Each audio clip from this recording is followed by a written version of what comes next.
Silakan, Pak. Baik, kita mulai ya Bapak Ibu. Mohon maaf sedikit terlambat dari jadwal Pak Bagja, Saudara Bagja. Kita akan ada waktu sekitar 1 jam 15 menit termasuk waktu paparan, dan seperti yang lain kami beri kesempatan 10 menit paling lama untuk memberikan paparan atau presentasikan paparan untuk nanti didalami oleh tim seleksi. Silakan. Terima kasih Pak Ketua.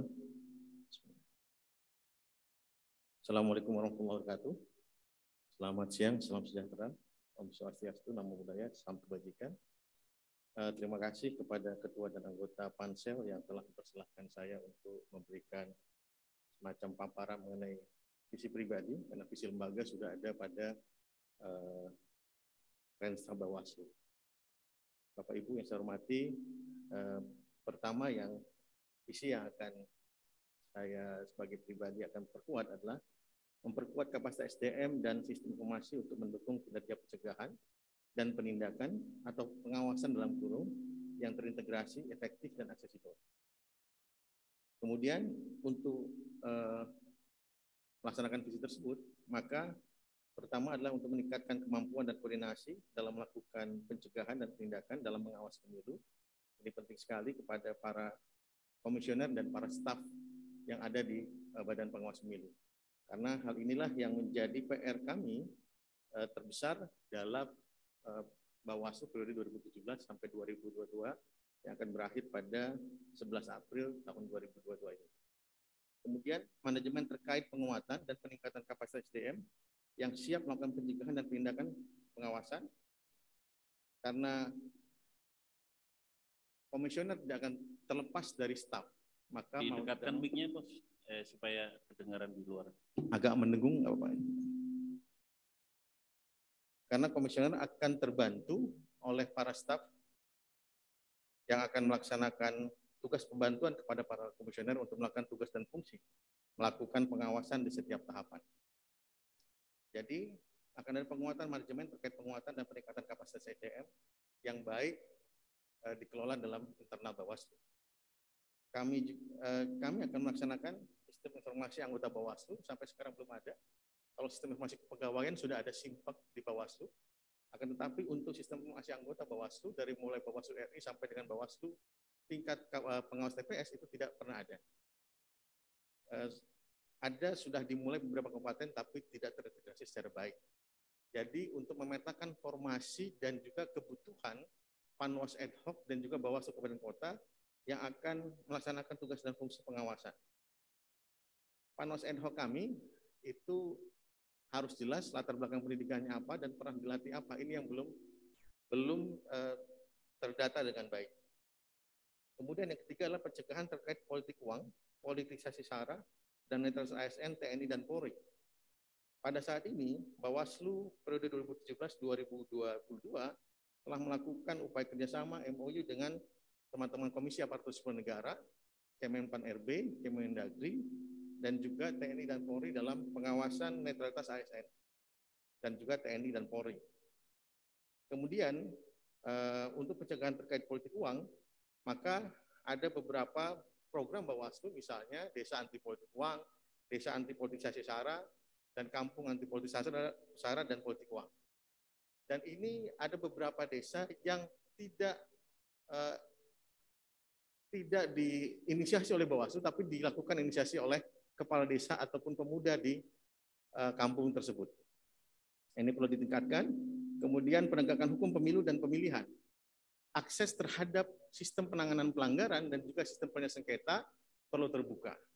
Yang sekarang sudah terbuka adalah sistem informasi penyelesaian sengketa. Dapat Bapak Ibu lihat di Bawaslu, sips.bawaslu.go.id sampai sekarang masih terbuka, akan tetapi permasalahannya karena ada satu kanal yang kami tutup. Kenapa ditutup? Karena proses pilkada pun pemilu belum dimulai.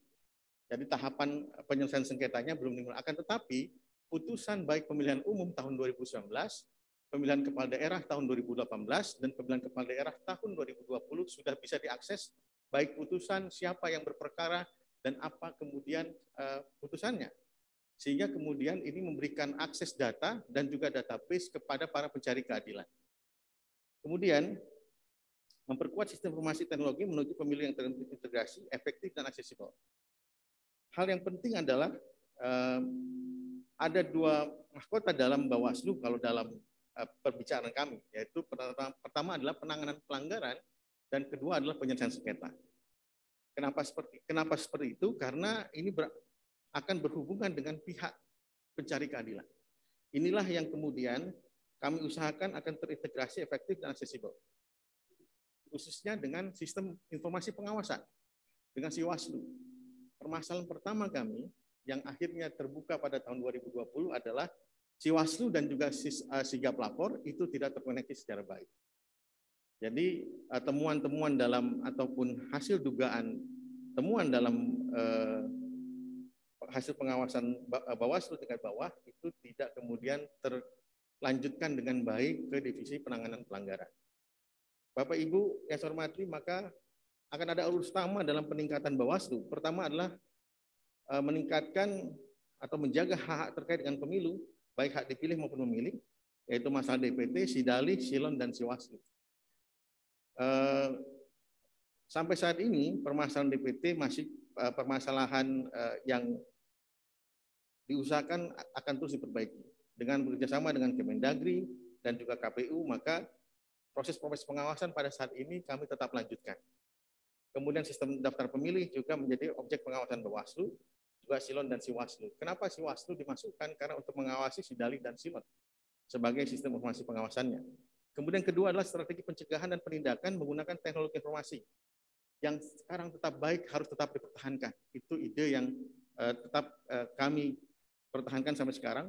Bawaslu adalah sistem yang baik dan perlu dipertahankan untuk mendapatkan laporan dari masyarakat baik secara real time sehingga kemudian bisa ditindaklanjuti oleh aparatur Bawaslu tingkat Bawaslu provinsi dan Bawaslu kabupaten kota. Kemudian adalah meningkatkan proses-proses mekanisme penindakan, penanganan pelanggaran dan penyelesaian sengketa, sistem informasi manajemen perkara. Ini yang sebenarnya kami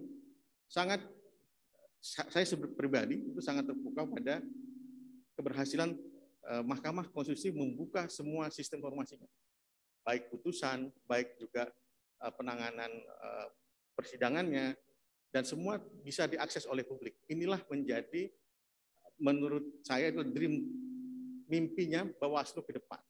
Jadi semua proses itu bisa terakses dengan baik oleh para pencari keadilan. Dan masyarakat tahu, sehingga kemudian proses-proses adjudikasi itu tidak berlindung di balik ketertutupan sidangan. Jadi sidang adjudikasi sekarang alhamdulillah dari mulai 2019 sampai 2020 terbuka. Tapi kami tidak punya TV, kami menggunakan media YouTube dan media channel yang lain untuk membuat live streaming dalam proses-proses adjudikasi di Bawaslu, bahkan setingkat kabupaten kota. Jadi inilah yang akan kami lakukan dalam meningkatkan seluruh arus utama peningkatan Bawaslu ke depan untuk mewujudkan pemilu yang berintegritas. Demikian Bapak Ibu Ketua dan anggota Bawaslu, Ketua dan anggota Pansel Bawaslu, terima kasih. Assalamualaikum warahmatullahi wabarakatuh. Waalaikumsalam warahmatullahi wabarakatuh. Terima kasih Pak Bagja, 8 menit Anda manfaatkan untuk presentasi dan teman-teman tim seleksi saya kira sudah menangkap. Sebelum tim seleksi saya boleh nanya sedikit ya, dan ini saya ulang juga dalam beberapa kandidat kemarin atau hari ini, karena Saudara Bagja masih menjelaskan mengenai perlunya sistem informasi yang integratif untuk efektifkan fungsi-fungsi pengawasan. Nah, pertanyaan saya sederhana. Kalau begitu, kenapa tidak sejak awal Anda di Bawaslu membuat sistem-sistem yang ada ini sudah terintegrasi sejak awal? Ya, kenapa kita biarkan setiap kebutuhan kita buatkan sistem informasinya, kemudian kita buat lagi untuk kebutuhan yang lain, padahal sejak awal mungkin bisa didesain untuk menjadi satu sistem yang terintegrasi. Kayak di kampus sekarang itu satu sistem saja untuk ngajar, untuk keuangan, untuk dosen, untuk karir, untuk SDM, macam-macam sekarang sudah jalan di kampus.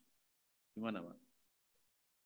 Pertama, kami 2017 mendapatkan Undang-Undang 7 tahun 2017 pada Agustus tahun 2017.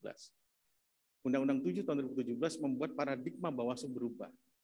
Paradigma Bawaslu berubah menjadi cenderung pencegahan dan penindakan. Jadi formula sekarang, makanya saya mengambil pengawasan. Pengawasan hanya diartikan ansih hanya pemantauan. Padahal formulanya pencegahan dan penindakan. Jadi tidak bisa Badan Pengawas Pemilu, saya di divisi pengawasan, saya divisi penindakan, dan tidak bisa seperti itu. Harus formulanya harus formula pengawasan. Akan tetapi pada formula pembuatan divisi awal ini terbagi terkotak-kotak. Dulunya kami mempunyai ide untuk semua komisioner mendapatkan pelatihan yang sama.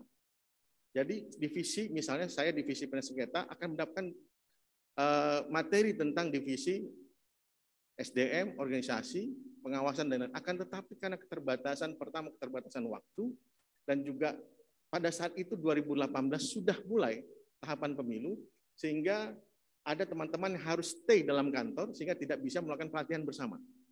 Dan juga anggaran juga terbatas pada saat itu. Sehingga kemudian akhirnya divisi masing-masing bergerak sendiri. Nah inilah yang membuat kemudian divisi penyelesaian sengketa mempunyai sistem informasi sendiri, divisi sistem penanganan pelanggaran juga mempunyai divisi sendiri, teman-teman pengawasan juga mempunyai Siwaslu dan Bawaslu. Kalau Bawaslu itu kita mengikuti periode sebelumnya karena masih bisa digunakan dan itu kita perbaiki dalam proses tersebut. Nah, permasalahan itu kami ketemu pada tahun 2019. Jadi ada data Siwaslu yang tidak nyambung nanti ke penanganan pelanggaran. Ada temuan misalnya di hari H 126.000 pelanggaran di hari H, tapi pelanggaran kecil biasanya. Pertama adalah KPPS tidak disumpah, kemudian terlambat, kemudian surat suara terlambat, kemudian terjadi tidak membacakan tata tertib dan lain. Nah hal itu masuk dalam Siwaslu. Akan tetapi di penanganan pelanggaran itu tidak muncul, tidak lanjut. Seharusnya jelas harus ada rekomendasi atau tidak lanjut. Kenapa tidak lanjut? Kenapa harus ada rekomendasi? Karena misalnya pada hari H di pengawas TPS sudah melakukan rekomendasi untuk atau sudah diingatkan. Nah, bentuk-bentuk itulah yang tidak kemudian muncul dalam sistem selanjutnya. Nah, inilah menjadi PR kami pada tahun 2019. Kemudian untuk diperbaiki nanti di tahun 2020, akan tetapi 2020 kita menghadapi permasalahan baru, yaitu permasalahan pandemi dan juga persiapan penyiapan proses-proses. Kalau saya di bidang penyelesaian sengketa, proses-proses persidangan secara daring. Oleh sebab itu terkonsentrasi di sana. Akhirnya ini menjadi satu PR bagi Bawaslu periode ke depan. Oleh sebab itu saya menginginkan ini bisa terkoneksi secara baik antara Siwaslu dan juga nanti sigap lapor. Ini satu kesatuan dalam namanya kalau saya sebutkan sebagai Integrated Electoral Justice System. Jadi semua harus terkoneksi secara baik, dugaan temuan lanjut atau tidak, kemudian berhenti di mana dan bagaimana proses kelanjutannya. Gitu. Terima kasih, Prof. Bagja. Yang lain, Prof. Epi. Ya, makasih Pak Ketua. Saya ada beberapa pertanyaan Pak Rahmat Bagja. Yang pertama, dalam konteks penegakan hukum pemilu, menurut Pak Rahmat Bagja, lebih menitikberatkan pada pencegahan atau penindakan? Pencegahan. Pencegahan. Ya. Jadi kalau bisa lebih dicegah, lebih baik. Jauh lebih baik. Jauh ya. lebih baik. Oke. Yang berikut, berbicara mengenai sistem yang terintegrasi. Padahal kita tahu persis bahwa Indonesia ini kan sangat luas. Di daerah-daerah, jangankan internet, listrik saja belum masuk. Bagaimana untuk mengintegrasikan daerah-daerah yang di satu sisi punya potensi terjadi pelanggaran, tetapi di sisi lain teknologi informasi belum sampai ke sana. Gimana? Pertama, Bawaslu punya panwascam sampai tingkat kecamatan di masing-masing kota dan juga pengawas kelurahan. Kalau data tidak terkumpul secara informasi dan teknologi, mau tidak mau harus melakukan proses pemberkasan, berkas ataupun surat ataupun hal-hal lain yang bisa kemudian disampaikan ke Bawaslu Kabupaten Kota. Nah, berarti nanti sumber utamanya ada di Bawaslu Kabupaten Kota untuk kemudian melaporkannya ke tingkat RI. itulah rentang kendalinya. Walaupun memang pasti terjadi permasalahan, karena saya baru mengalami misalnya ketika berkunjung ke daerah misalnya Tali Abu itu dua hari 2 malam dari Ambon, sehingga kemudian proses dan masing-masing kelurahan terpisah dengan pulau. Inilah salah satu permasalahan tersendiri, sehingga kemudian masih dilakukan kemudian pemberkasan melalui metode konvensional, tidak melalui jaringan informasi. Tapi kemudian akan ditetapkan Bawaslu Kabupaten Kota sebagai pusat informasinya. Pusat pengumpulannya akan di Bawaslu Kabupaten Kota. Ini yang kami lakukan pada saat ini. Dan kalau kemudian jaringan dan lain-lain tentu akan bergantung juga pada kesiapan infrastruktur yang disediakan oleh pemerintah. Yang kedua, yang berikutnya yang ketiga, mengenai akan memanfaatkan teknologi informasi ya untuk penyelesaian termasuk penindakan ya. Padahal kalau itu masuk dalam konteks pelanggaran pidana misalnya, alat bukti elektronik itu selalu menjadi perdebatan. Bagaimana menurut Anda? Pertama, kemampuan dasar teman-teman Bawaslu juga harus menjadi kritik kami, sebagai self-kritik kami. Kemampuan dasar, jangankan menilai alat bukti elektronik, menilai alat bukti dan barang bukti sendiri kadang-kadang bermasalah. Karena 11%, hanya 11% yang berlatar belakang sarjana hukum di tingkat Bawaslu Kabupaten Kota. Tapi kami telah melakukan beberapa, sekarang disebut rakernis, walaupun saya tidak, nomenklaturnya tidak setuju dengan itu, ada peningkatan terhadap teman-teman kabupaten kota. Sehingga perdebatan utamanya nanti akan ada di sentra Gakumdu khusus tindak pidana. Karena barang bukti elektronik akan ada perdebatan nanti di sentra Gakumdu untuk tindak pidana pemilu. Sehingga kemudian kemampuan teman-teman untuk menjelaskan bahwa Undang-Undang ITE telah memasukkan alat bukti ini dalam undang-undangnya, itu menjadi kemampuan mereka untuk berdebat dengan teman-teman kepolisian dan kejaksaan. Dan saya yakin teman-teman kepolisian dan kejaksaan mempunyai kemampuan yang sama juga. Pada saat sentra Gakumdu ini terkadang ini perdebatan masalah penilaian alat bukti. Apakah alat bukti ini secara elektronik diterima atau tidak? Nah, kemudian kemampuan pemahaman teman-teman Bawaslu Kabupaten Kota tentang alat bukti elektronik juga berarti harus diperbaiki. Jadi kalau alat bukti elektronik sampai sekarang ada beberapa perkara masih bisa diterima, walaupun ada beberapa perkara lain yang tidak. Berikut mengenai misi yang tadi dalam presentasi. Misi yang ketiga itu adalah pencegahan terkait politik uang, politisasi SARA, dan netralitas ASN, TNI, dan Polri. Kalau TNI dan Polri kan jelas tuh tidak punya hak pilih dan lain sebagainya. Menurut saudara, apakah undang-undang yang existing itu atau peraturan pelaksanaannya sudah cukup menjamin netralitas ASN? Peraturan pelaksanaannya bahkan agak rigid. Dari misalnya surat kepala BKN itu bahkan ketika like atau dislike dalam media sosial itu termasuk dalam pelanggaran netralitas ASN. Tapi kalau menghadiri kampanye boleh. Ya, kalau ASN menghadiri kampanye tidak boleh. Tidak boleh. Tidak boleh secara fisik. Tidak boleh secara fisik. Bolehnya secara apa? Virtual atau melalui media sosial. Menghadiri. Tidak menghadiri. Mendapat informasi dari media sosial. Kalau dari surat keputusan BKN itu tidak bisa menghadiri. Kalau undang-undang kita bagaimana? Tidak ada aturannya mengenai itu, tapi penjelasannya pasti mengikuti surat kepala BKN dan surat Kemenpan RB. Ada dua. Pertama surat Kemenpan RB, bahkan mohon izin, misalnya Prof. Edi sebagai ASN itu tidak boleh terlibat dalam misalnya ikut peningkatan kapasitas SDM Parpol. Itu juga perlu dikritik menurut saya, karena kan tidak mungkin juga Parpol berjalan sendiri, akan tetapi surat Menpan RB mengatur tentang hal tersebut. Nah, peraturan KPU-nya ada nggak? Mohon maaf, nyela. Tidak ada, Pak. Tidak ada. Ya, izin informasi zaman saya dulu, itu PNS boleh menghadiri. Bahwa kemudian Menpan RB mengatur, melarang mereka, itu sudah rezim tersendiri urusannya PNS. Tapi sebagai warga negara dia boleh mendengarkan orang kampanye. Dulu gitu, kalau nggak tahu sekarang sudah berubah. Jadi kalau ada ASN masuk ke kampanye terbuka misalnya, nih Pak Juri, itu tidak diperkenankan. Ya, itu masuk oleh Menpan RB. Kemudian dilembagakan dalam aturan apa di pemilu? Tidak ada hanya pakai surat Kemenpan RB dan surat keputusan BKN. Mungkin ini juga kritik kita. Apakah boleh? Prof Edi itu, Iya. apakah boleh satu hukum yang dibuat oleh Kemenpan RB menjadi rujukan kita dalam menyelenggarakan pemilu? Itu keputusan apa peraturan apa surat edaran? Surat keputusan Kepala BKN. Putusan Kepala BKN ya, itu masalahnya tidak masuk dalam tata urutan Dan surat edaran Menpan RB. Ya. Apalagi surat edaran tuh mohon maaf itu dibuang di tong sampah aja nggak apa-apa, itu nggak ada kekuatan hukum apa-apa. Surat edaran itu kan himbauan, namanya himbauan itu sifatnya adalah fakultatif, mau diikut boleh, tidak diikut pun boleh. Jadi surat edaran itu saya selalu mengatakan itu dibuang di Sungai Ciliwung aja nggak apa-apa kok, gitu nggak ada kekuatan hukumnya.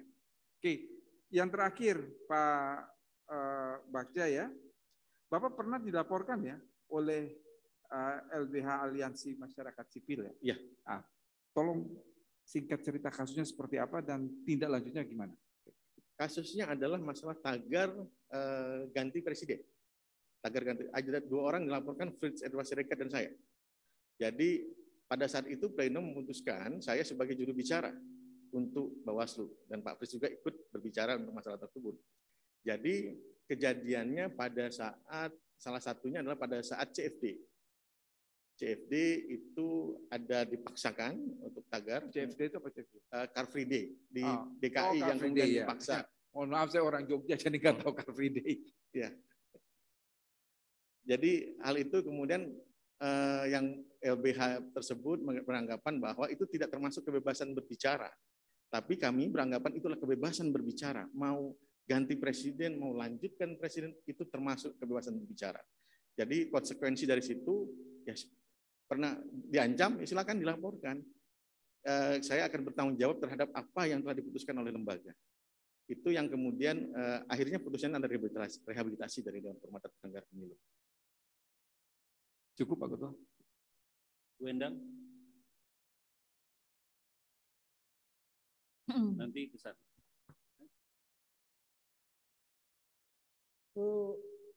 Oke. Saya dikit aja.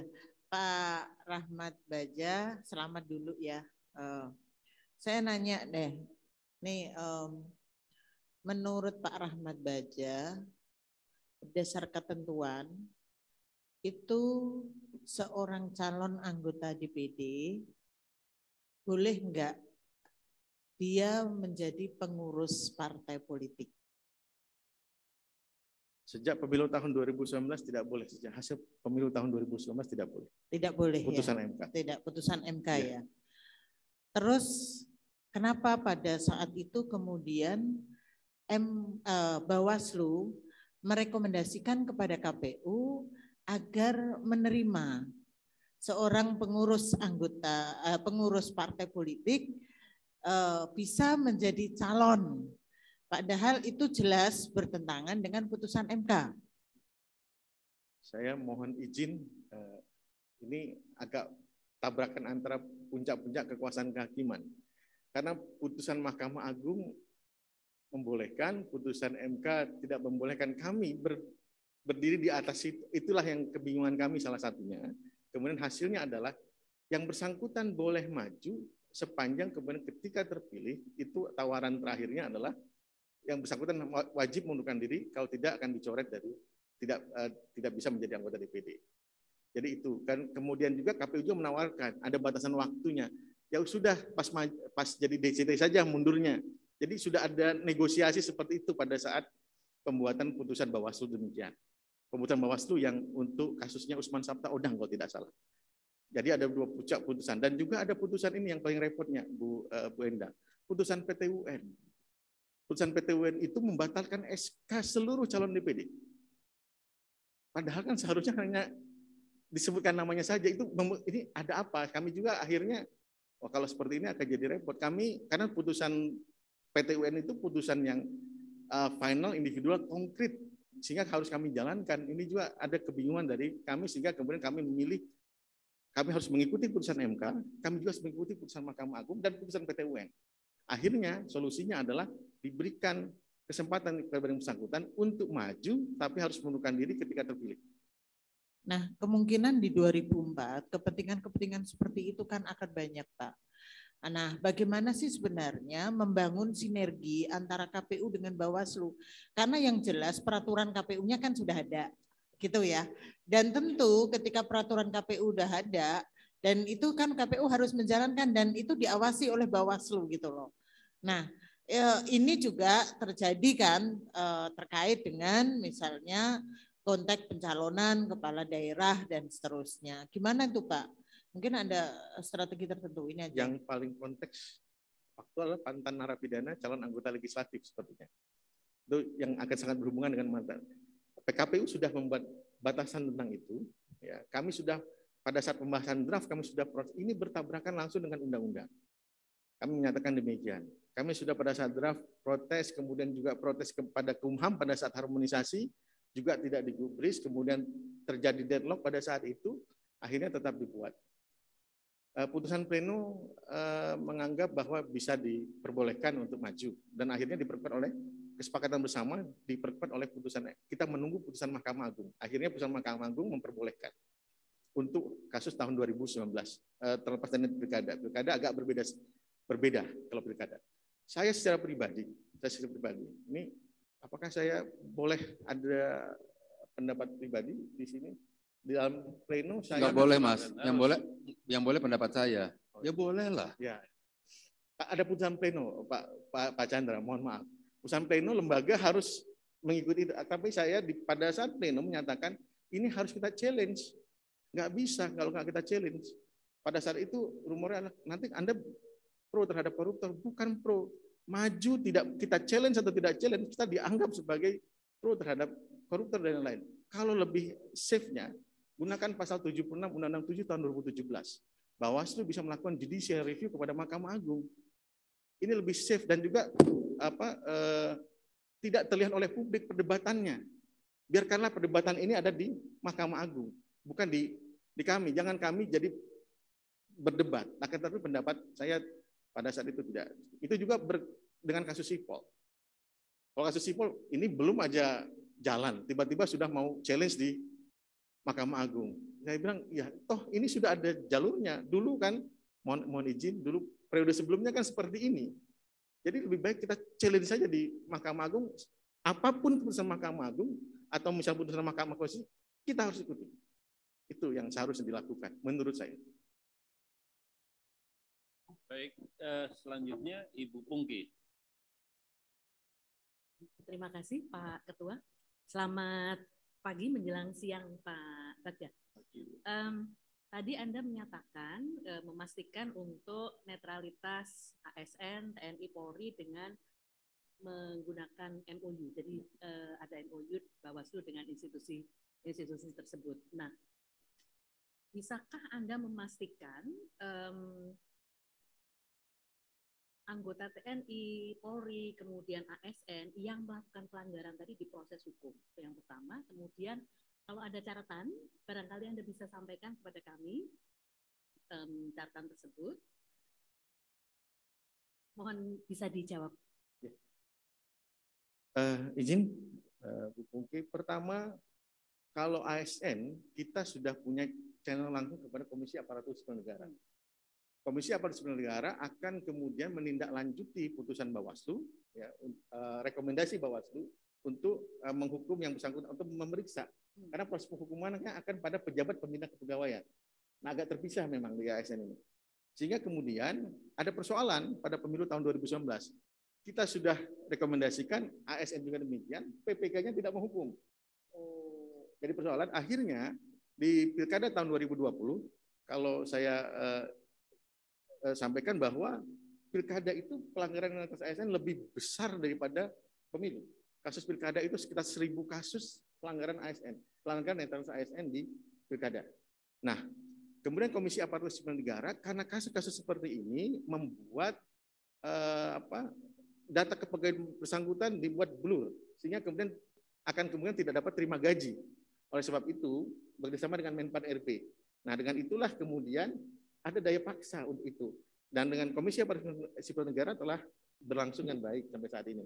Yang belum memang MOU-nya sudah kita punya dengan teman-teman Irwasum, polisi, dan juga dengan teman-teman TNI, akan tetapi proses koordinasinya belum terlalu baik di Polri dan TNI. Sehingga ini yang perlu diperbaiki ke depan. Ada usulan gimana caranya untuk memperbaiki? Usulannya kita pertama harus punya LO antar masing-masing dan juga punya sistem informasi. Nah, tadi menyambung sistem informasi yang bisa dipunyai oleh teman-teman polisi, misalnya ada temuan di tingkat bawah kabupaten kota bahwa polisi A misalnya itu melakukan pelanggaran netralitas ASN, diperiksa oleh Bawaslu. Apakah boleh diperiksa Bawaslu?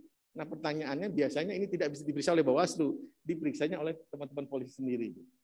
Jadi, nah kami biasanya akan menanyakan kepada polisi, ini sudah diperiksa apa belum? Ada beberapa kasus yang kemudian ada yang sudah diperiksa, ada yang belum, dan kemudian ada yang sudah dihukum. Nah, ini yang mana SK penghubungannya belum kami dapatkan, ataupun misalnya peringatan kena peringatan atau tidak belum bisa kami dapatkan pada saat ini. Sehingga kemudian PR ke depan adalah mungkin bisa juga bekerja sama dengan teman-teman Kompolnas atau teman-teman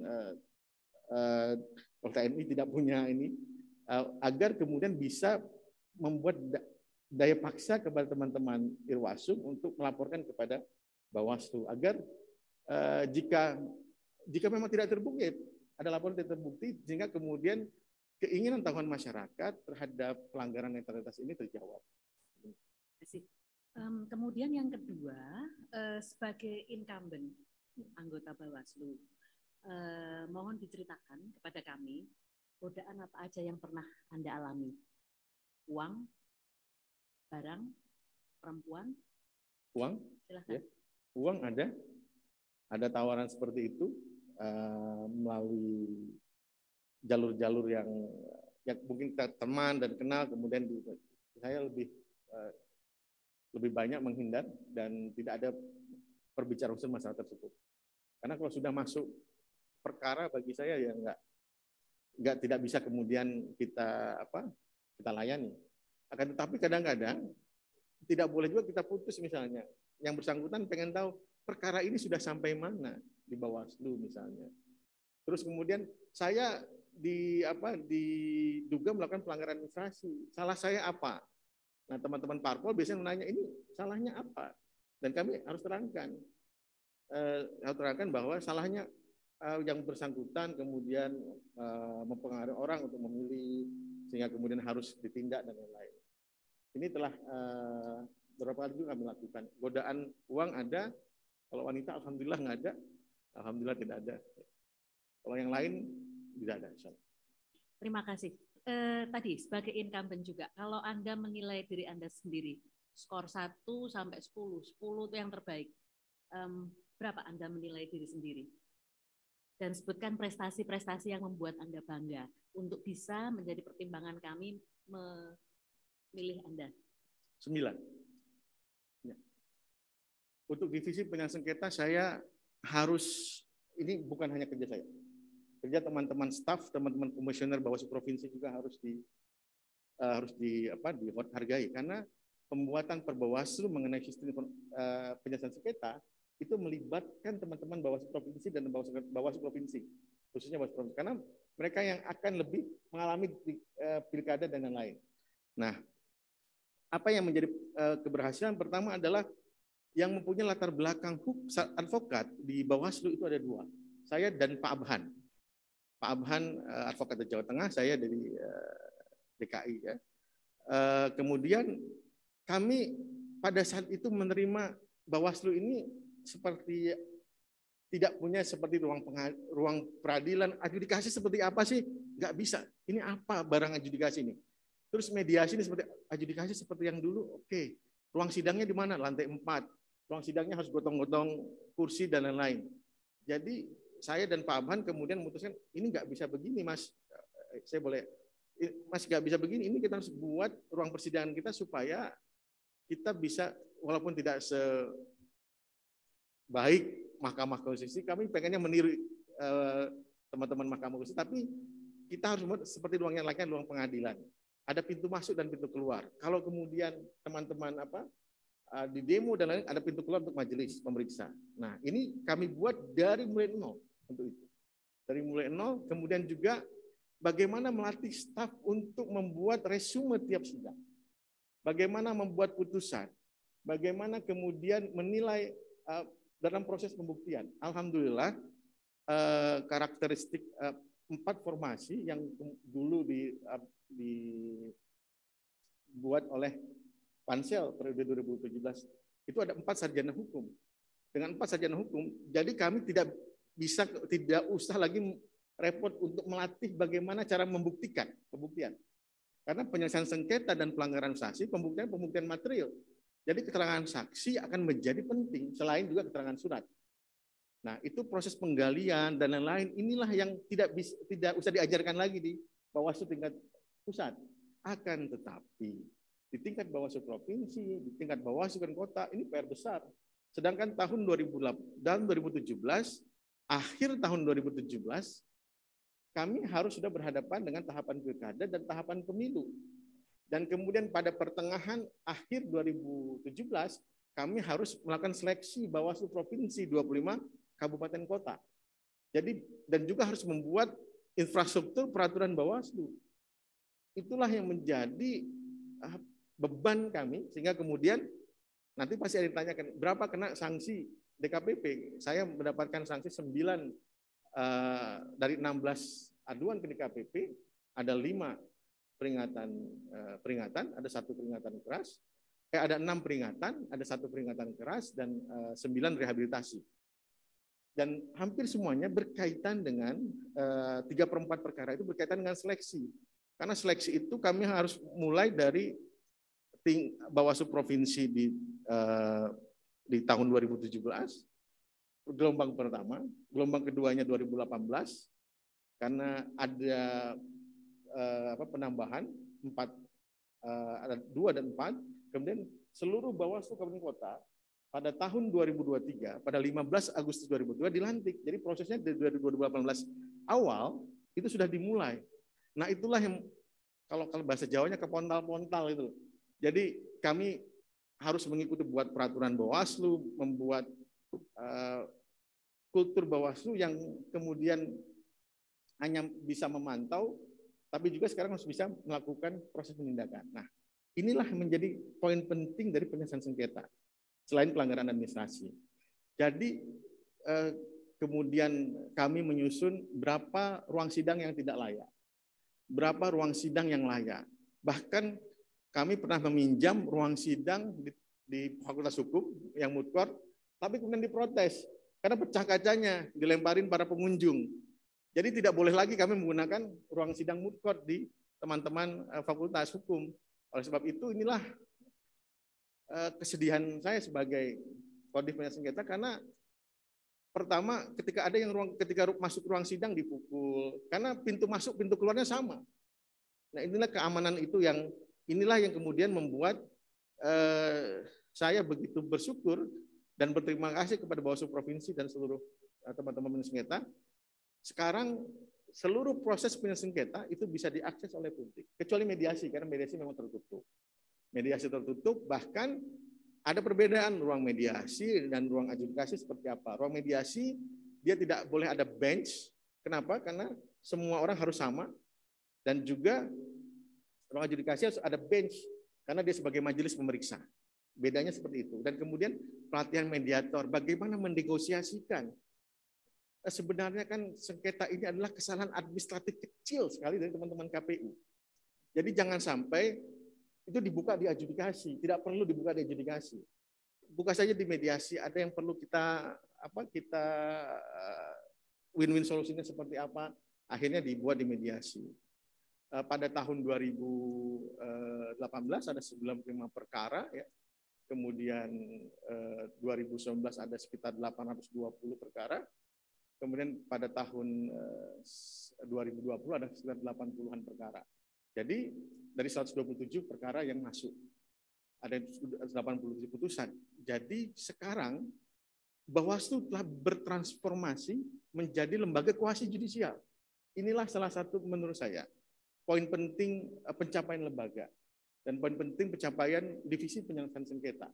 Divisi penyelesaian sengketa, core divisinya adalah saya, akan tapi akan ada banyak teman-teman yang mendukung kerja divisi penyelesaian sengketa. Kemudian SIPS sekarang masih terbuka dan bisa diakses oleh publik. Kami bisa mengumpulkan semua putusan yang ada di seluruh kabupaten kota. 820 putusan itu sudah bisa diakses di sips.bawaslu.go.id. Sehingga tidak ada kemudian syak wasangka. Kenapa adjudikasi terbuka? Kenapa adjudikasi? Karena biar majelis pemeriksa tidak keluar dari proses pembuktian. Jadi tidak main-main dengan proses pembuktian. Jadi kami tahu ini kesalahannya di mana dan bagaimana dia buat putusan. Itulah salah satu kenapa adjudikasi itu terbuka dan kami paksa untuk terbuka. Bisa dipersingkat? Ya. Cukup, Cukup makasih. ya. Oh, iya. Pas, memang pas. Pak Dewa. Terima kasih Pak Ketua. Kalau tadi Pak Bagja cerita tentang success story lewat Bu Pungki. Sekarang saya mau tanya yang sebaliknya. Otokritik Anda untuk Bawaslu apa? Terkadang terus self confidence. Apa? Misalnya self confidence. Interpretasi kami misalnya masalah nanti pasti ada pertanyaan masalah pilkada, masalah mantan narapidana, masalah lepas mantan terpidana yang keluar dari pidana penjara. Nah itu kan jadi kemudian MK kemudian menegaskan kembali bahwa pidana penjara itu baik di luar maupun di dalam yang masuk dalam penghukuman atau mantan terpidana. Nah, keinginan kami pada saat itu adalah membuat surat ke MK, akan tetapi MK biasanya itu akan membalas baca putusan MK. Iya, memang tidak boleh berpendapat. Nggak boleh seperti itu. Jadi kami beranggapan, wah ini berarti pidananya lepas dari keluar dari pidana penjara itu termasuk bisa mencalonkan diri. Yang penting setelah 5 tahun keluar dari pidana penjara. Nah, kemudian juga itu satu. Kemudian yang kedua adalah tadi ada teman-teman melakukan pengawasan, tapi datanya tidak lanjut. Dan saya contohkan saja hari H 126.000, 120.000 temuan itu kelanjutannya apa? Tapi ini kritik kami. Ini berarti ada permasalahan kita untuk menindaklanjuti seluruh proses temuan yang ada. Itu permasalahan yang ada di Bawaslu khususnya. Kalau yang berkaitan dengan status kelembagaan, ada otokritik Anda nggak, Pak Rahmat Bagja? Status kelembagaan Dalam konteks KPU, dalam konteks DKPP, itu misalnya. Ini pertanyaan yang akan selalu saya ulang untuk, ya terutama yang incumbent ya. Nah, itu apa? Ada otokritik Anda enggak? Yang menyebabkan ya menjadi kendala macam-macam lah. Itu kira-kira ada kritik Anda enggak? kami dianggap sebagai pelengkap KPU. Itu yang jadi permasalahan besar. Jadi tidak setara dengan teman-teman KPU. Begitu Undang-Undang 7 tahun 2017 membuat kesetaraan, ini kadang-kadang tidak diterima oleh teman-teman KPU.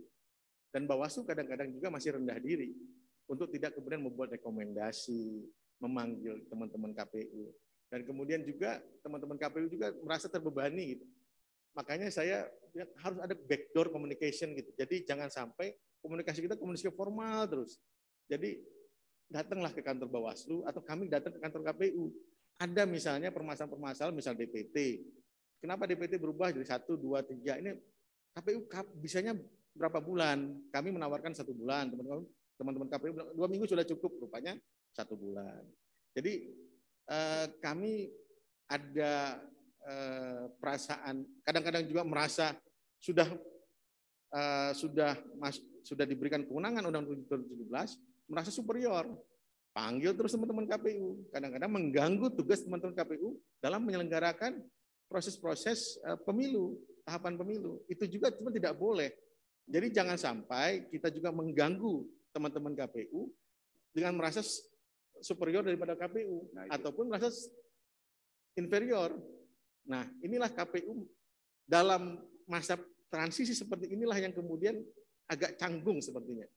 Perlu enggak semacam atau Pak Bagja merasa enggak ada kekurangan aturan dalam yang bisa mengatur lalu lintas, semacam mengatur checks and balance antara KPU, Bawaslu dan DKPP. DKPP. Supaya Seharusnya tidak terjadi ininya. ada MOU bersama, karena undang-undang tidak, sekarang kan tidak ada revisi undang-undang.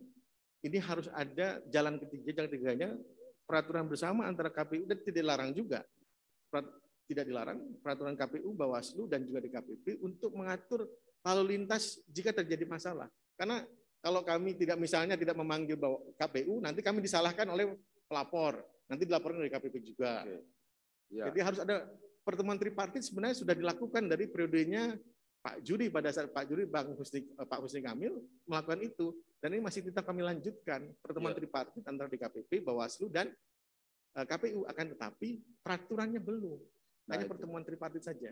Oke, jadi begini, kenapa itu penting ya? Karena kan kadang-kadang, bukan kadang-kadang, acap kali saya melihat misalnya ini pengalaman ya, pengalaman empirik menunjukkan bahwa orang nggak puas ini pokoknya adu aja ke DKPP anunya kan. Itu jadi semacam lembaga itu. Mestinya kan ada ya semacam inilah, ada ketentuan yang bisa menyaring itu di awal sehingga tidak menjadi tidak menjadi semua pengaduan lalu diterima gitu, dan kemudian di situ lalu jadi semacam ada unjuk kekuatan gitu. Mula-mula di Mahkamah Konstitusi misalnya tempat saya bekerja dulu kan demikian juga. Semua sampah dalam tanda petik dibawa ke sana kan anunya. Tapi kan dari awal kemudian dibuat peraturan Mahkamah Konstitusinya mulai tersaring lalu.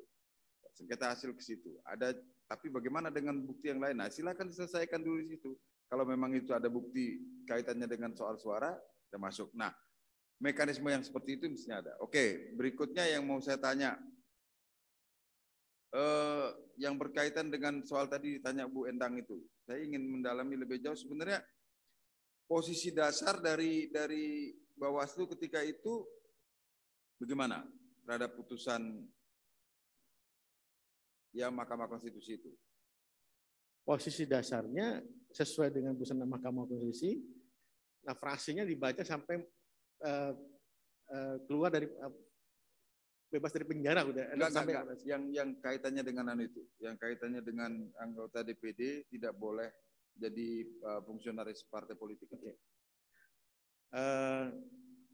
Dalam konsiderannya pada pemilu 2019, kalau tidak salah ya, karena Pak Palguna pasti yang memutuskan, bahwa tidak boleh ada pengurus parpol yang sekaligus juga anggota DPD. Ya. Disebut dalam hasil pemilu, dalam pemilu 2019. Nah, mohon izin yang mulia, karena saya sudah tidak di situ lagi. Oh izin, karena putusan MK itu dibuat di tengah, yang bersangkutan sudah masuk ke DCS. Ini kan jadi persoalan. Tidak boleh kemudian peraturannya ke belakang gitu. Nah, jadi bagaimana caranya untuk solving itu? Nah, sekarang oke. Kalau itu DCS, posisi DCS itu dalam konteks undang-undang pemilu gimana, Pak? Itu masuk dalam tahapan. Hah? Masuk dalam tahapan. DCS apa DCT ya? Saya lupa. Belum DCT kan?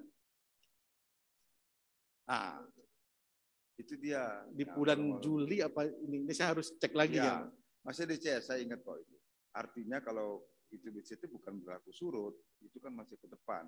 Ya. Kalau di tengah ada ini ketentuan yang berlakukan. Tapi oke lah, itu sebuah pelajaran. Ini memang ada bagian yang memang dalam tanda petik jadi persoalan dalam sistem ketatanegaraan kita itu, kita memang harus memang harus akui, dan itu tidak henti sampai sekarang juga banyak menjadi objek kajian akademik. Baik, gini, hal terakhir yang mau saya tanyakan kepada Pak Bagja berkaitan dengan pencalonan kembali sebagai anggota Bawaslu ini. Kalau dilihat dari baru satu kali ya di Bawaslu. Iya. Baru yang pertama kali ya. Iya. Kalau kedua kan nggak boleh. Nah, tapi kan dari awal sudah ikut kan, sebelum di Bawaslu. Sebelum di Bawaslu aktif di kepemiluan sudah ini. Sudah. Ya. Baik menjadi advokat maupun ini ya. Baik menjadi tim Pokja di KPP. Sekarang begini pertanyaan ke depan. Nah, kalau saya tanya dulu kalau gitu, fungsi Bawaslu itu apa sih? Fungsi Bawaslu membuat mengawasi seluruh tahapan pemilu yang dilaksanakan oleh Komisi Pemilihan Umum. Ya, kalau dikelompokkan ada berapa macam itu? ada satu membuat standar tata laksana pengawasan, kemudian membuat pedoman pencegahan dan penindakan, mengawasi dengan kelas ASN, mengawasi putusan lembaga-lembaga yang berkaitan dengan pemilu, baik MK, MA, KPU dan lain-lain. Ya, oke. Itu dari semua itu, dari fungsi KPU itu, di mana yang kelihatan paling bolong ini, sehingga yang menyebabkan Bawaslu itu nggak bisa bekerja maksimal sesuai dengan yang diharapkan oleh undang-undang. Dari semua itu. Dari semua itu adalah fungsi pencegahannya masih, karena memang tidak diamanatkan oleh undang. Apa sih bentuk pencegahannya, nggak ada. Itu terserah Bawaslu untuk membuat kreativitasnya sendiri, pencegahan itu. Tapi kan pencegahan itu seharusnya berkorelasi dengan turunnya pelanggaran dan turunnya penyelesaian sengketa. Ya. Nah, teman-teman Bawaslu itu kadang-kadang lebih nunggu di akhir daripada di belakang. Misalnya ada politik uang. Politik uang, sudah nanti sudah pas pembagian saja kita sikatnya. Nggak bisa begitu. Ketika ada informasi seperti itu, Anda lakukan karena proses pencegahannya supaya tidak terjadi politik uang. Ini yang terjadi di lapangan. Itu dia yang saya mau tanyakan. Karena begini, kan takutnya kan gini ya. Ini ada Pak Chandra yang di KPK itu. Kadang-kadang kan ada operasi tangkap tangannya lebih seksi daripada pencegahannya. Padahal kan kalau dilihat dari goal ke depannya makin sedikit ada pelanggaran kan makin bagus. Itu maksudnya kenapa saya mengatakan demikian, karena selalu perbandingan saya adalah, kalau kemarin juga saya tanyakan di kandidat yang di calon anggota Bawaslu yang sama, di luar negeri itu bukan tidak ada penyelesaian sengketa pemilu, ada, tapi orang tidak menggunakan itu. Karena apa? Mungkin trust ya. Artinya semakin sedikit ada pelanggaran, mestinya kan makin bagus. Jadi saya khawatirnya jangan-jangan Bawaslu itu punya pemikiran bahwa makin banyak dia bisa menyelesaikan ada perkara yang itu justru menunjukkan bahwa dia makin bekerja. Takutnya seperti itu di tingkat teman-teman kabupaten kota. Itu gimana pendapat Anda soal itu? Pertama, misalnya saya bandingkan ya Pak Palguna dengan Panwas saya pernah jadi staf Panwas tahun 2004. Tahun 2004. Jadi saya mengerti ketika ada polisi dan jaksa. Ada 1000 kasus tindak pidana pemilu, 1000 kasus tindak pidana pemilu. Lebih 1000 kasus tindak pidana pemilu pada saat itu. Sekarang sudah 382. Jadi semakin tersaring sebenarnya dengan itu. Ataupun jangan-jangan karena koordinasi tidak lancar juga, mungkin saja seperti itu. Di tingkat kabupaten kota kami sudah meminta ya teman-teman agar prosesnya dicegah di awal, bukan kemudian nunggu di akhir. Panwascam itu kita nggak punya fungsi apa? Kita nggak punya fisik intelligence ya. Misalnya Panwascam, saya marah ketika Panwascam itu nunggu di kantor, karena banyak, mohon maaf, kelakuan teman-teman Panwascam 1-2 orang itu nunggu di kantor. Saya divisi SDM, kita terbagi, saya divisi penindakan pelanggaran, saya tunggu di kantor saja, saya tunggu laporan. Lah, bahaya.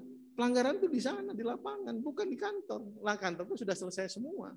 Nah, itu dia yang saya maksud. Itu yang kami makanya saya turun ke bawah untuk kemudian, ayo tangkap apa yang ada di masyarakat. Nah, proses penulisannya yang susah. Teman-teman Panwascam itu kadang-kadang tidak bisa membuat form A dengan benar. 5W1H. Kalau bisa buat 5W1H, itu bisa terdeteksi ke depan ini besok akan ada pembagian uang di mana. Sehingga kemudian kita bisa buat patroli untuk mencegah terjadinya itu, bekerjasama dengan polisi.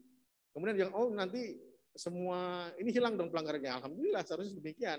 Tapi ada beranggapan tunggu saja biar ada di kami ada laporan kami berhasil menangani politik uang. Nah, ini juga masalah. Nah, Pak Rahmat, Pak Bagja, yang saya mau tanya itu gini.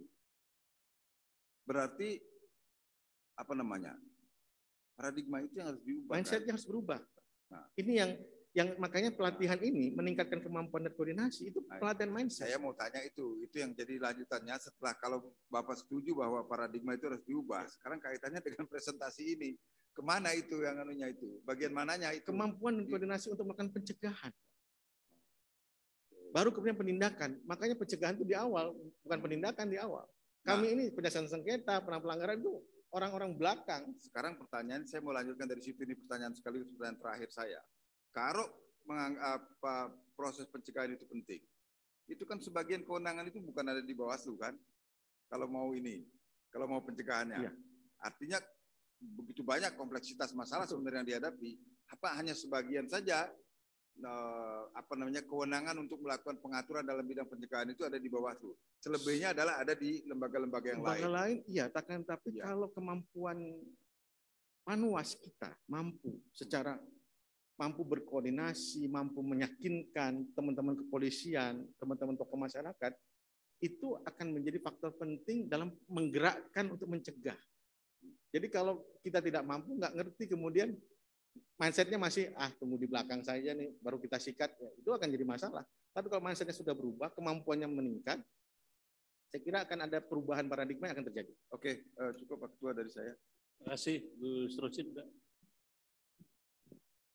Kalau bicara money politics itu memang sangat menarik ya. Saya meneruskan Pak Palguna. Berapa banyak kasus money politics yang diproses oleh Bawaslu pada pemilu kemarin? Pada pemilu sekitar kalau masuk 32 perkara, 30-an perkara, 36 atau 40 perkara. Akan tetapi ada namanya, ini saya bilang ini masuk dalam money politik. Misalnya menggunakan fasilitas negara, anggaran negara, misalnya dana desa dan lain-lain untuk caleg. Nah itu tidak dimasukkan dalam politik uang. Nah itu seharusnya menurut saya masuk dalam politik uang. Nah kalau masuk dalam itu akan ada sekitar 80-90 perkara. Hampir 100 perkara. Karena masuk kepala desa. Itu laporan ya? Banyaknya temuan. Temuan ya. Berapa banyak yang diproses? Yang diproses itu yang 90 itu sudah masuk dalam putusan pidana pemilu. 90 putusan. 90 putusan pidana dari 382 putusan dari pidana. 300. Oke. Menurut Bapak dari sekian banyak isu yang ada di luar sana dengan 90 putusan itu sudah cukup sudah cukup istilahnya ya? Representatif tidak, Pak? Kalau representatif tidak. Akan tapi sebagai daya dukung untuk menurunkan, sebagai contoh itu bisa dilakukan. Karena pencegahan politik uang tidak bisa diletakkan pada Bawaslu. Kalau mengutip Gus Rosin pasti la yukallifu nafsan. Kita tidak boleh dibebankan kemampuan di luar kemampuannya Bawaslu. Jadi harus bisa koordinasi dengan teman polisi, jaksa, dan kawan-kawan, dan juga teman-teman dari kementerian dan partai politik. Nah, yang belum kerjasama kita dengan partai politik, Pak Rosin. Jadi dengan partai politik inilah yang kemudian harus ditingkatkan kembali. Jadi kalau ini tidak sebanding, karena banyak pasti ini sudah menyebar praktik politik uang. Tadi saya ikut yang sebelumnya ya, itu bukan kalau pertanyaan Pak Chandra tadi pengetahuan, bukannya pengetahuan. Kemiskinan yang struktural juga akan, kalau dia punya pengetahuan tapi dia miskin, ya itu pasti akan jadi masalah. Jadi tidak bisa kemudian ini dibebankan kepada hanya Bawaslu. Baik, kita membatasi pada Bawaslu saja sejauh dengan kewenangan yang dimiliki oleh Bawaslu dan dengan pelanggaran yang semacam itu satu sudah representatif atau tidak. Jika memang belum, apakah supaya mukallaf ya, tadi yang menurut bahasanya Bapak, saya mengikuti aja terminologi yang Bapak sebut, supaya menjadi betul-betul mukallaf itu apakah membutuhkan kewenangan lebih Bawaslu? Tidak, tapi koordinasi yang lebih mumpuni. Pertama adalah kami dulu punya pengalaman besar dengan koordinasi dengan teman-teman tokoh agama, khususnya MUI, kasus pilkada putaran kedua DKI. Budaya Indonesia adalah budaya tutur. Jadi kalau saya sih mengusulkan agar nanti di tiap kampanye, di tiap masjid, tiap gereja, tiap minggu, tiap khutbah Jumat, itu mengulang kembali fatwa tentang anti politik uang dan juga politisasi SARA. Jadi supaya pemilu kita, kampanye kita lebih adem, lebih guyup. Kenapa kalau ini diteruskan selama 6 bulan terus-menerus, saya kira akan ada pemahaman yang lebih, ini sudah bukan hanya benar saja, sudah baik dan buruk. sudah berhubungan dengan akhirat. Jadi orang kemudian masyarakat kemudian dipandu untuk ke sana agar takut terhadap hal tersebut. Terakhir, sudah siang, nanti masih ada Prof. Hamdi bertanya. Tadi politik uang sudah. Pemilu kemarin itu sangat dihebohkan dengan politik identitas, ya, ras, agama, hoax, black campaign dan lain-lain ya. Kira-kira apa yang gagasan konkret ya, bukan gagasan besar, bukan gagasan normatif ya. Gagasan konkret yang Bapak miliki untuk mencegah dan sekaligus menindaklanjuti pada pemilu yang akan datang. Kalau Bapak terpilih lagi menjadi Bawaslu. Pertama, kalau deklarasi dan kawan-kawan sudah dilakukan di Bawaslu periode kali ini. Pembuatan itu normatif ya, deklarasi itu ya, yang pembuatan, jangan yang normatif, yang detail-detail saja, yang konkret ya. Pertama adalah membangun budaya literasi digital. Jadi jangan sampai orang, kalau saya lihat penelitian, jadi yang membaca dan kemudian menyebarkan itu tingkat pendidikannya bukan SMA ke bawah, bahkan S1. Nah, tingkat pendidikan itu akhirnya tidak menjamin salah satunya literasi digital pada semua orang. Oleh sebab itu harus ada kemudian upaya yang efektif ya untuk melakukan literasi digital. Kemudian kami telah melakukan kerjasama dengan 9 platform misalnya, dengan Facebook, dengan YouTube dan kawan-kawan untuk kemudian meredusir berita-berita hoax dan politik identitas di media sosial.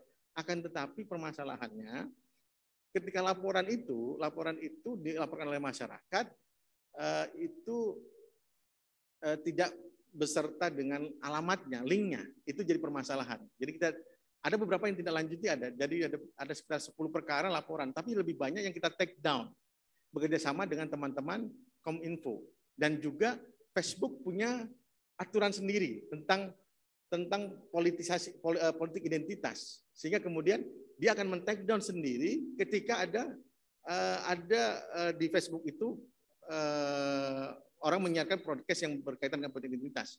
Kami sudah beberapa kali ya, sudah bahkan MOU dengan teman-teman itu, bahkan ada LO kami, kemudian mereka masuk. Ini termasuk masalah nggak di Indonesia? Kalau di Amerika masalah misalnya, di Indonesia masalah juga, akhirnya di take down. Itu sudah dilakukan dan ini akan terus dilakukan karena kemampuannya bukan pada Bawaslu, lebih banyak akan pada teman-teman Kominfo dan juga teman-teman platform itu sendiri. Dan ini yang perlu diintensifkan kembali ketika menjelang pemilu maupun pilkada. Yang paling akhir, tadi terakhir, ini paling akhir. Peringatan terakhir. Bapak kan udah di situ, dan ada berapa divisi Pak di situ? Ada pengawasan dan ada 5 lembaga, hukum, humas, dan data informasi. Macam-macam ya, masing-masing mempunyai fungsi sendiri-sendiri. Nah, kalau misalnya taruhlah Bapak terpilih dan ternyata tiba-tiba negara hanya menyetujui taruhlah 70 atau 75% dari anggaran yang diajukan. Aspek apa yang akan Bapak sunat duluan itu kira-kira? Pertama, rakernis yang mengumpulkan banyak orang. Rakernis Pak, pengumpulan rakernis itu kan banyak. Jadi untuk rakernis itu Bawaslu Kabupaten Kota hadir. Nah, rakernis bisa digantikan dengan webinar, dengan rakernis dengan daring. Itu bisa kita lakukan karena Bawaslu Kabupaten Kota itu pasti punya punya jaringan komunikasinya lebih baik daripada Panwas. Dan kemudian pertemuan-pertemuan yang tidak perlu ya, yang bisa dilakukan dengan daring itu bisa kita lakukan. Dan itu sangat memangkas. Itu terbukti pada 2020 itu terpangkas sekali dengan itu. Bahkan kami sudah refocusingnya sudah 5 kali untuk masalah tersebut. Jadi memang sudah terpangkas. Kami tahun 2020 50% Pak pemangkasannya. Padahal itu pilkada. Ya, maksud saya 70% dari 50% itu. Ya. Terima kasih Pak, terima kasih Pak Ketua, terima kasih. Sebelum Pak Bahtiar, Pak Chandra silakan. Ya, saya cepat aja karena diingatkan sudah waktunya. Pertama, saya Pak ini visinya, kalau bisa dilihat visinya, ya visinya memperkuat kapasitas SDM dan sistem informasi Itu visi Saya pribadi. ya. Ya, karena visi lembaganya menjadikan lembaga Iya, iya. pengawasan Oke. terpercaya.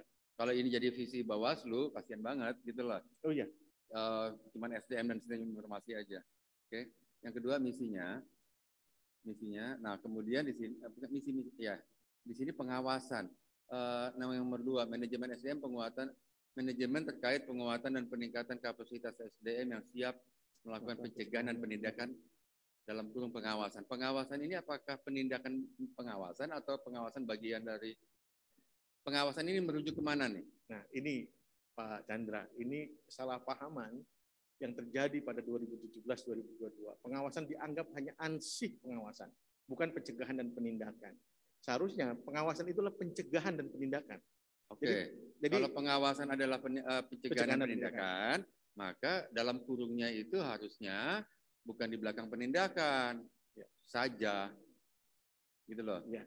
Ini kalau yang tadi salah paham, ini salah tulis. Ya. Oke, karena di sini bisa dibaca bahwa pengawasan adalah penindakan saja. Iya, iya betul Pak. Ini tafsir secara literalis loh. Betul Pak. Ya. Ya. Terima kasih. Ada kesalahan tulis. Ya. Maksud Anda kan pengawasan adalah pencegahan dan penindakan. Oke, kalau begitu saya nggak nanya lagi yang itu. Cuma saya nanya yang lain, gitu ya. Kemudian ada peningkatan harta kekayaan Anda cukup signifikan. Ya. Dari 300 menjadi sekian. Ya. Bisa dijelaskan, singkat, jelas, padat. Ada kesalahan tulis Pak pada saat itu. Alhamdulillah. Kesalahan tulis tapi kan tidak bisa diubah LHKPN-nya. Salah tulisnya di mana? Saya memasukkan seharusnya kemarin itu 300 juta, jadi masuk 90 juta kalau tidak salah. Oh, gitu. Saya jadi paling miskin sedunia gitu. Padahal saya pernah jadi advokat, pernah jadi 2018 kalau tidak salah ada kesalahan tulis. Oh, 2018 salah tulis. Iya. Oh. Saya sudah mengajukannya ke KPK, kemudian tidak bisa diubah menurut KPK. Kalau gitu sisanya masukin ke harta saya aja ya. Tapi itu tolong diperbaikin ya. Iya. Karena itu akan terikot secara permanen. Iya. Oke. Nggak bisa, saya nggak tahu kenapa nggak bisa. Saya sudah berapa kali ke sana. Nggak ada yang nggak bisa. Iya. Iya. Karena di awal harta saya cuma 90 juta kalau tidak salah. Iya, makanya. Tambah hutang minus jadinya Pak. Betul. Oke. Jadi dari 2018 ke 2019 itu peningkatannya sangat signifikan. Iya. Oke. Yang kedua, apa itu PT Media Guna Komunikasi Indonesia? Itu kerjasama saya PT ini dibuat oleh saya dan teman itu. Oke. Untuk cukup. Jabatan Anda di situ apa? Komisaris waktu itu. Boleh nggak Anda jadi komisaris? Kan itu sebelumnya Pak. Oke, sekarang masih komisaris? Enggak, sudah enggak. Sudah enggak? Sudah enggak. Kalau kita cek di Kumham nanti bahwa Anda masih komisaris? Saya kira sudah tidak Pak. Saya kira sudah tidak. Karena ya perlu kita cek sama-sama. Ya. Oke. Nah, kemudian tapi ini bukan BUMN ya Pak ya. Ini PT. Kenapa? PT. Ini PT. Oh iya, bukan BUMN. Kalau BUMN saya hafal. Oke. Nah, kemudian Anda bilang bahwa ada tugas yang belum rampung. Ya. Ya. Yang belum rampung itu apa? Tugas saya yang belum rampung adalah pertama meningkatkan tadi kemampuan dan koordinasi teman-teman Bawaslu, khususnya di tingkat Bawaslu Kota, dalam memahami tugas fungsi Bawaslu. Itu yang belum rampung menurut saya. Kenapa belum rampung? Karena prosesnya Anda 5 tahun loh. Iya, karena kita 2017 itu undang-undangnya baru, kemudian fondasinya sudah kita buat, tapi bangunannya belum selesai. Bangunannya, jadi tadi yang ditanyakan sama Pak Palguna, jadi mindset teman-teman itu masih mindset 2000, ini susah merubah mindset 10 yang tahun lalu dengan 4 tahun ini. Berapa teman Anda? Teman-teman itu berapa tuh? Berapa orang? Sampai tingkat kabupaten kota? Bukan. 4 orang, Pak. 4 orang kan? Iya. Nah, kalau 4 orang Bawaslu-nya udah beres? Oh, di Bawaslu sudah beres kalau untuk itu. Oh, jadi teman-teman yang di Bawaslu provinsi? Provinsi, Bawaslu kabupaten kota, ini masih PR, Pak. Masih PR besar. Oke, itu aja daripada Pak Ketua menegur. Terima kasih, Pak Chandra. Silakan Pak Batian. Iya, Pak. Ada 3 menit, Pak. Pak Badja ini sudah punya pengalaman dan mitra kerja saya sebenarnya. Jadi tahu rekam jejaknya, pemahamannya, wawasannya. Kalau ditanya bola balik tentang pengawas sudah. Selesai Pak Bagja. Yang paling penting bagi kami adalah tolong yakinkan kepada kami Pak Bagja bahwa ketika Anda dipilih kembali menjadi anggota Bawaslu 2227 bahwa memang Anda sudah siap dan tentu juga termasuk bersinergi dengan pemerintah dan DPR karena KPU ini, Bawaslu ini nggak bisa sendiri gitu. Nah, bagaimana mungkin Pak Bagja sudah melakukan simulasi-simulasi yang nyata, yang konkret, yang bisa Bapak share, bagaimana mengatasi sejumlah kemungkinan masalah-masalah yang terjadi di 2024 ketika ada tahapan pemilu dan pemilihan kepala daerah yang kemungkinan beririsan pada tahun yang sama. Itu yang pertama. Yang kedua, bagaimana Bapak bisa konsisten terus menjaga etika hubungan antar lembaga. Ini saya mau izin Pak Bagja, saya harus berterus terang di ruangan ini, kita terbuka pada publik. Kadang-kadang kawan-kawan tidak bisa menjaga hubungan antar lembaga. Kita misalnya sudah ada kesepahaman misalnya informal, misalnya antar pemerintah, DPR, dan penyelenggara. Ini baru melalui pembicaraan internal diomongin ke ruang publik. Ini kan yang tidak beretika dalam hubungan antar lembaga. Ini masalahnya ini kan pemimpin lembaga negara, itu dia. Beda mungkin kalau di level kabupaten atau provinsi kan masih ada yang koreksi. Kalau ini yang koreksi kan tidak ada. Nah, bagaimana Bapak terus menjaga konsistensi yang selama ini yang Pak Bagja sudah lakukan dan yakinkan pada kita bahwa memang bisa mengelola ini dan mampu bersinergi dengan segenap lembaga-lembaga negara lain atau komponen bangsa yang lain dalam menghadirkan pemilu yang tentu berkualitas tapi sekaligus efisien dan efektif. Terima kasih Pak, silakan. Terima kasih Pak Bahtiar. Pak Bahtiar ini juga sering berdebat dengan kami, tapi kami banyak sekali mencapai solusi dengan Pak Bahtiar. Jadi itu salah satu bentuk komunikasi intens yang kami lakukan dengan lembaga-lembaga lain yang berhubungan dengan Bawaslu, khususnya dengan penyelenggaraan pemilu. Komunikasi intens ini, mohon maaf karena saya di penyelesaian sengketa akan banyak berhubungan dengan penyelesaian sengketa pada saat itu. Beda dengan Pak Ketua nanti ya, Pak Ketua pasti berhubungan terus dan kami selalu meng-push Pak Ketua misalnya. Kami push Pak Ketua jika ada sesuatu yang ada ini akan ada trouble ini, tolong hubungi Pak Mendagri, tolong hubungi KPU dan kawan-kawan. Kenapa? Karena komunikasi kita ada prediksi ke depan akan ada masalah. Sehingga kemudian komunikasi harus dibangun terlebih dahulu, masalah itu akan bisa dihadapi.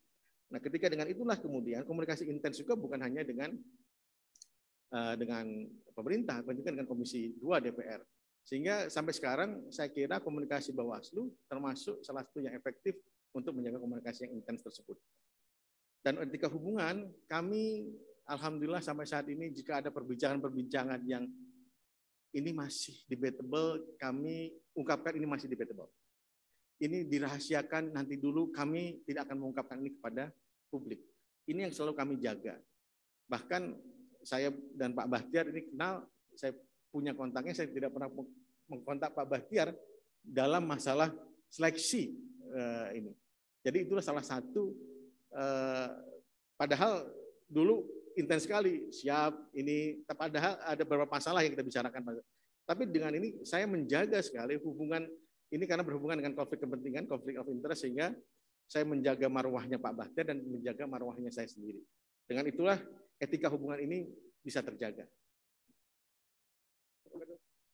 Baik, makasih Pak Bahtiar. Sebelum dikunci oleh Pak Hamdi Muluk, saya ada sedikit masukan saja nih, nggak perlu dijawab sebagai senior bicara ya soal hukum meskipun sarjana pendidikan. Pertama soal rakor, saya sih kalau boleh usul ya, evaluasi betul itu efektivitas namanya rakor, perjalanan dinas, pembinaan, kemudian apalagi itu verifikasi lapangan dan sebagainya, karena itu kesan di publiknya itu nggak terlalu bagus gitu. Kerjanya itu ya rakor saja, sehingga seringkali itu menjadi domain pekerjaan pertama. Apalagi tadi Pak Bagja sudah sampaikan itu menyedot anggaran yang luar biasa. Nah, sistem informasi ini betul-betul kalau bukan hanya terintegrasi, tapi sebetulnya yang ada ini bisa berjalan efektif supaya kemanfaatan sistem informasi yang dibangun itu betul-betul efektif bekerja.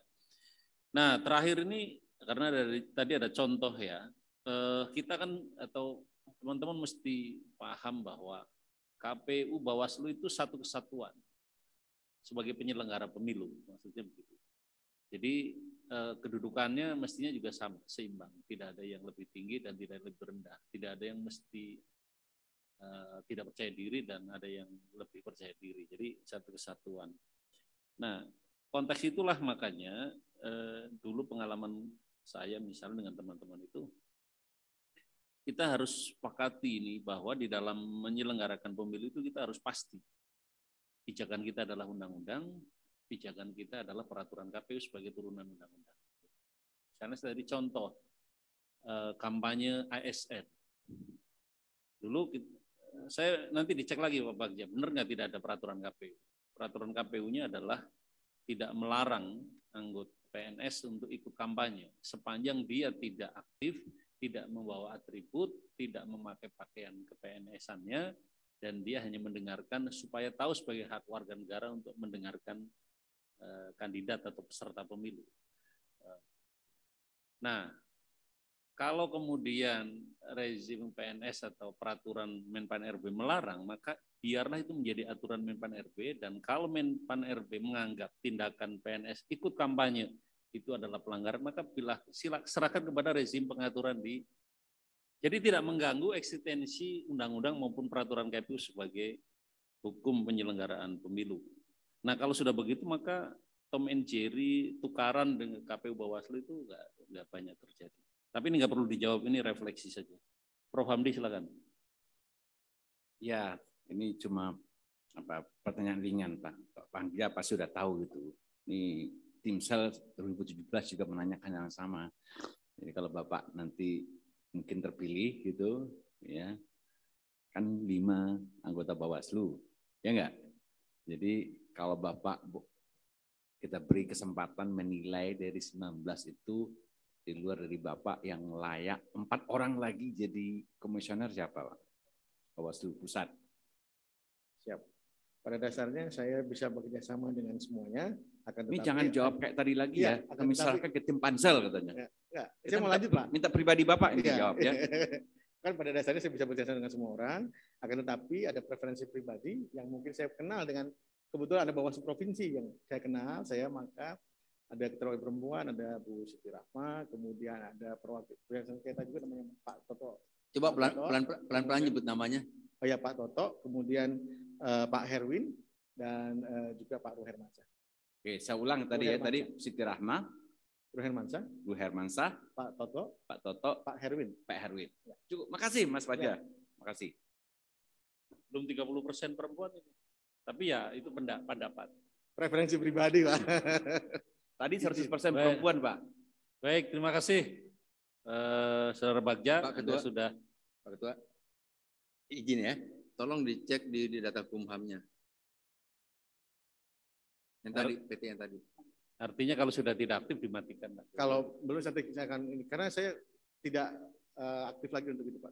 Semenjak saya. Termasuk gaji sebagai nggak ada penghasilan Pak. Udah nggak ada lagi. Jadi PT mati itu sebenarnya. Rugi. Siap, saya akan matikan. Baik, makasih. Cukup ya, Saudara Bagja. Silakan meninggalkan tempat.